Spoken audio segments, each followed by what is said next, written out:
நகர்ப்புற வாழ்விட மேம்பாட்டு வாரியம் சார்பில் கட்டிக் கொடுக்கப்பட்டுள்ள வீடுகள் விரிசலோடி மேற்கூரைகள் பெயர்ந்து விழும் அவலம்.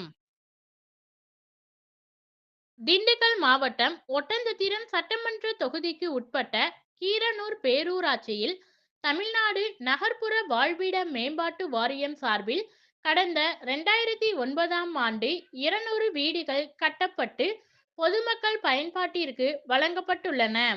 16 ஆண்டுகளுக்கு மேலான நிலையில் பல வீடுகள் மேற்கூரை இடிந்தும் விரிசலோடியும் காணப்படுகிறது. மேலும் அவ்வப்போது மேற்கூரை சுவர்கள் பெயர்ந்து விழுவதால் மிகுந்த அச்சத்தோடு வீடுகளில் வாழ்ந்து வருவதாக குடியிருப்பு வாசிகள் தெரிவிக்கின்றனர்.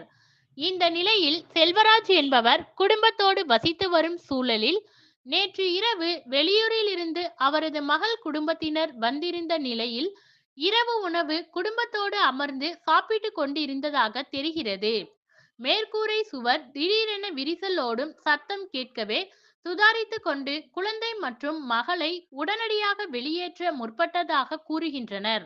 அனைவரும் வெளியேறிய நிலையில் கடைசியாக செல்வராஜ் வெளியேறும் பொழுது மேற்கூரை பெயர்ந்து விழுந்துள்ளது. இதில் தோள் மீது சுவர் விழுந்ததில் சிறு காயம் செல்வராஜுக்கு ஏற்பட்டு சிகிச்சை பெற்றதாக தெரிவிக்கின்றனர். இதேபோல இப்பகுதியில் குடியிருக்கும் குடியிருப்பு வாசிகள் எந்த நேரத்தில் வீடுகள் இடிந்து விழும் என்று தெரியாமல் குடும்பத்தோடு உயிர் பயத்திலேயே வாழ்ந்து வருவதாக தெரிவிக்கின்றனர். இந்த நிலையில் தமிழ்நாடு நகர்ப்புற வாழ்விட மேம்பாட்டு வாரியம் சார்பில் இன்னும் இந்த வீட்டிற்கான தவணைகள் செலுத்தி வருவதாகவும் தெரிவிக்கின்றனர்.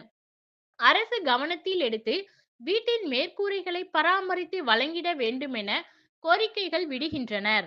அரசு அலுவலர்களிடம் பலமுறை தெரிவித்தும் இது குறித்து எந்த நடவடிக்கையும் எடுக்கவில்லை என வருத்தம் தெரிவித்து வருகின்றனர். வெள்ளிக்கிழமை மாலை 6 மணியளவில் கிடைக்கப்பெற்ற தகவல்.